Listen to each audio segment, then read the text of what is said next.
Hello students, today we are going to learn nervous system in animals. Last video में हमने देखा था कि एनिमल्स में नर्वस सिस्टम कैसे वर्क करती है. हमारे आसपास जो एनवायरनमेंट है उसकी इंफॉर्मेशन यहाँ आती है और वो डिटेक्ट होती है नर्व सेल से. नर्व सेल में ये डेंड्राइट होती है, वहाँ से ये शेल बॉडी में अंदर जाती है, यहाँ से एक्सोन तक, और ये हमारे जो नर्व एंडिंग है यहाँ तक ही हमारे जो पूरा इंफॉर्मेशन है पहुँचती है. तो ये इंफॉर्मेशन कैसे पहुँचती है? यहाँ केमिकल्स हैं, वो केमिकल रिएक्शन होता है और केमिकल्स रिलीज होते हैं. ये जो केमिकल्स रिलीज होते हैं वो एक्सोन से यहाँ जाते हैं और यहाँ इलेक्ट्रिकल इम्पल्स बनता है. This impulse travels from the dendrite to the cell body. ये पूरे डेंड्राइट से यहाँ नर्व्स एंडिंग तक ये इलेक्ट्रिक इम्पल्सिस है वो पहुँचता है. At the end of the action the electrical impulse sets off the release of some chemicals. These chemicals cross the gate or synapse and start a similar electric impulse in a dendrite of the next neuron. फिर यहाँ से जो chemical आता है वो उसके बाद का जो न्यूरॉन है वहाँ पहुँचता है, ऐसे आगे आगे चला जाता है. A similar synapse finally allows delivery of such impulses from neurons to other cells such as muscle cells और gland. ऐसे दूसरे सेल में वो चला जाता है. तो हमारे जो एनवायरनमेंट में आसपास में जो भी इंफॉर्मेशन है, पहले उसको इसमें से रिसेप्टर्स होते हैं. ये रिसेप्टर्स अलग अलग सेंस ऑर्गन में अलग अलग होते हैं, जैसे कि टेस्ट, स्मेल, वहाँ से वो डिटेक्ट करते हैं.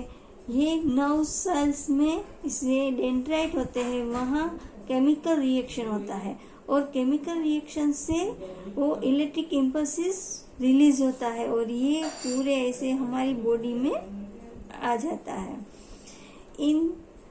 It is thus no surprise that nervous tissue is made up of an organized network of nerve cells or neurons and is specialized for conducting information via electrical impulses from one part of the body to another. तो इसी तरह एक body के एक part में से दूसरे part में ऐसे नर्व सेल्स है जो हमारा इंफॉर्मेशन है. हमारे फिंगर में अगर कुछ गर्म हो गया तो ये मैसेज हमारे ब्रेन तक कैसे पहुंचता है? तो ये नर्वस सिस्टम से पहुंचता है.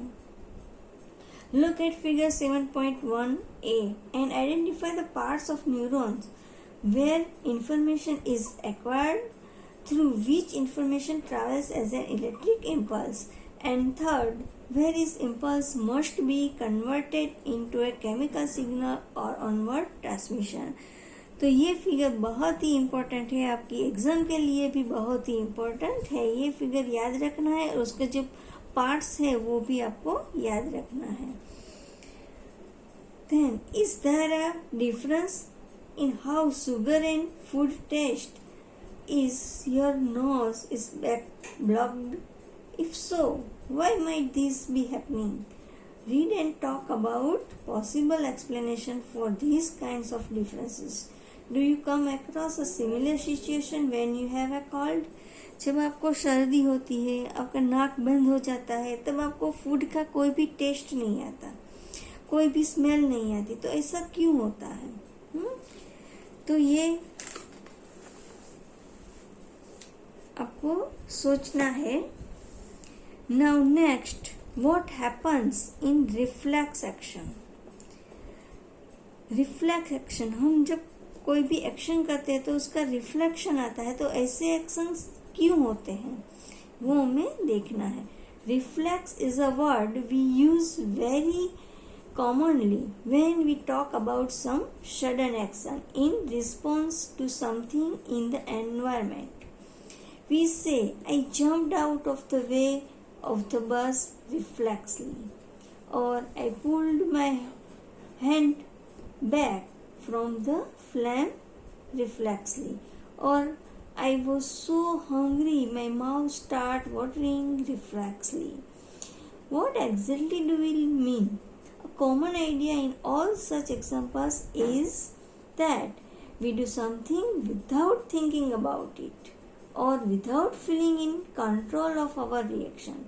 Yet, these are situations where we are responding with some action to change in our environment. How is control and coordination achieved in such situation? Reflexly मतलब हम तुरंत ही, हमारा कोई आइडिया नहीं होता, हमारा कोई प्लान नहीं होता और एक्शन तुरंत ही हो जाता है. तो ऐसे एक्शन क्यों होते हैं? Let us consider this further. Take one of our example. Touching a flame is an urgent and dangerous situation for us.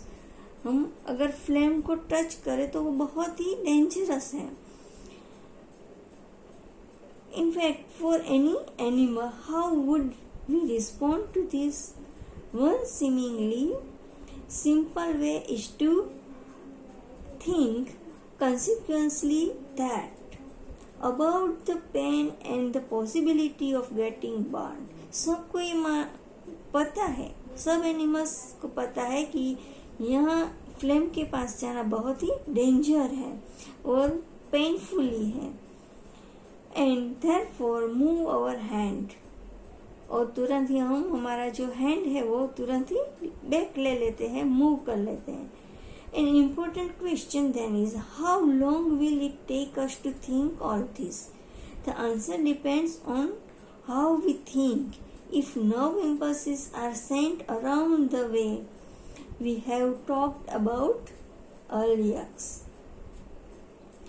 then thinking is also likely to involve the creation of such impulses.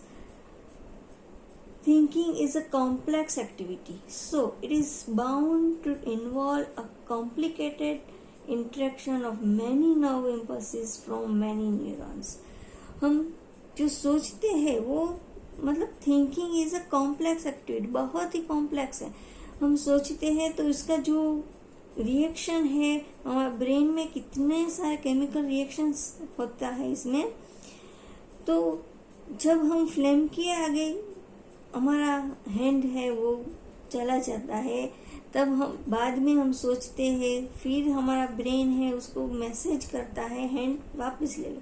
तो वो बहुत ही तुरंत जल्दी ही ये सारा work है वो हो जाता है. If this is the case, it is no surprise that the thinking tissue in our body consists of dense network of intricately arranged neurons.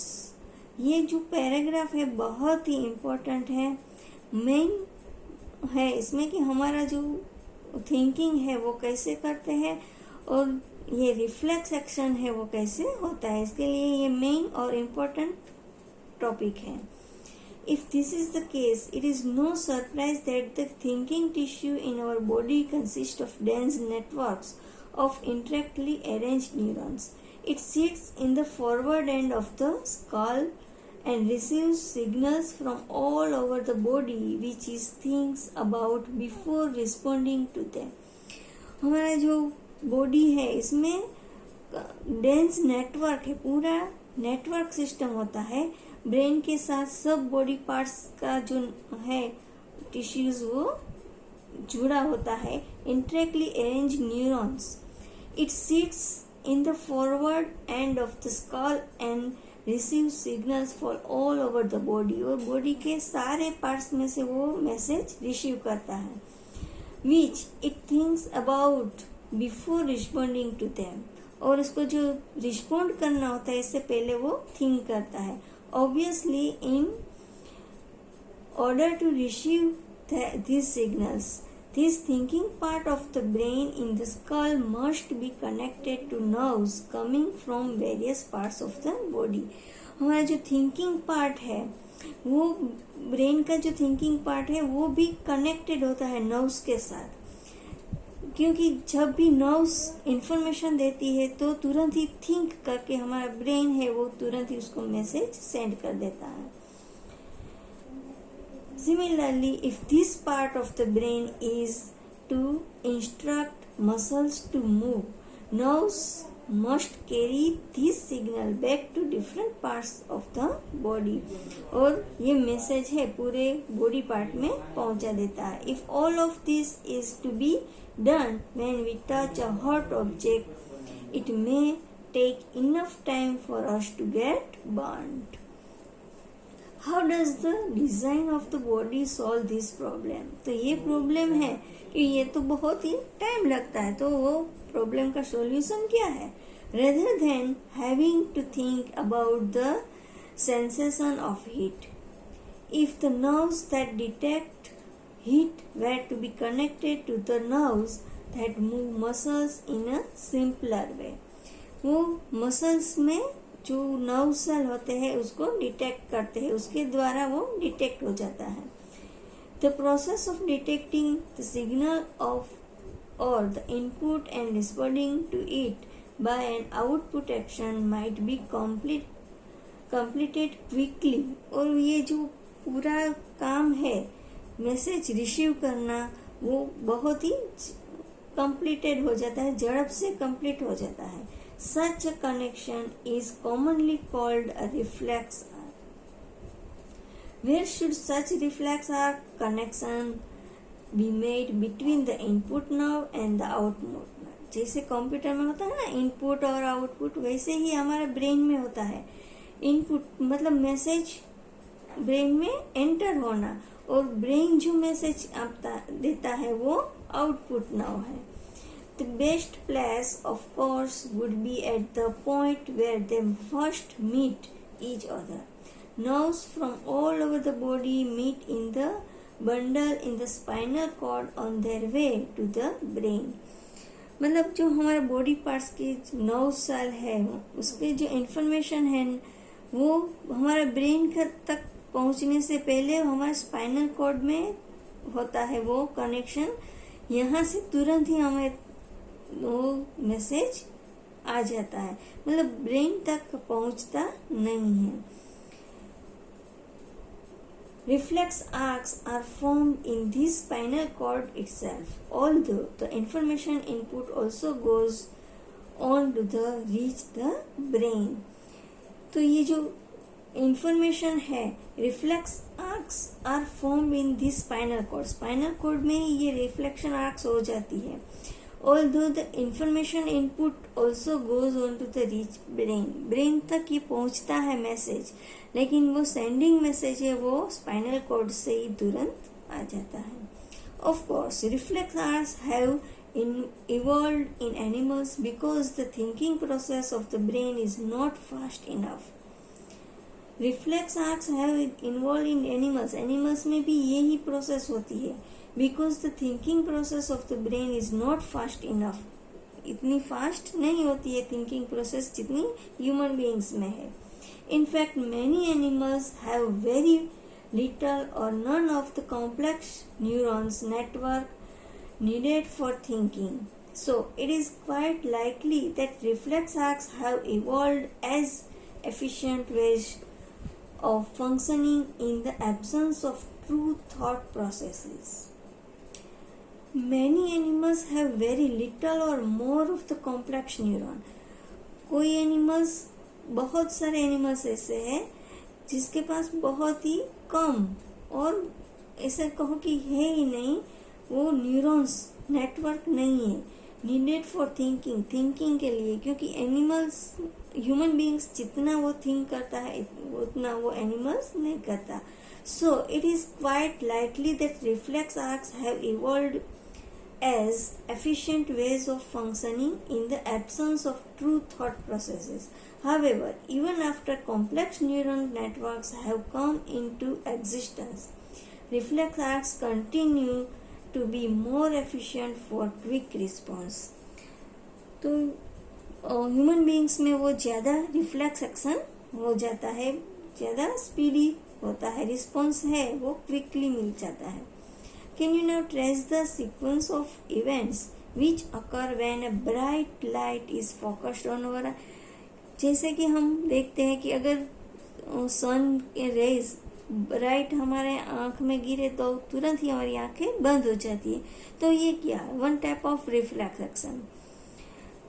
हमारा पैर कहीं गिर जाए और हमारा पैर तुरंत ही उठा लेता है, तो ये क्या है, reflex action. Then what happens in reflex action, it means reflex action क्यों होता है। रिफ्लेक्स एक्शन हमारे जो नर्वस सिस्टम है उसी की वजह से ही होता है, और ये बहुत ही इम्पोर्टेंट टॉपिक है। नेक्स्ट टॉपिक है वो भी इतना ही इंटरेस्टिंग और इम्पोर्टेंट है, ह्यूमन ब्रेन। वो हम नेक्स्ट वीडियो में लर्न करेंगे।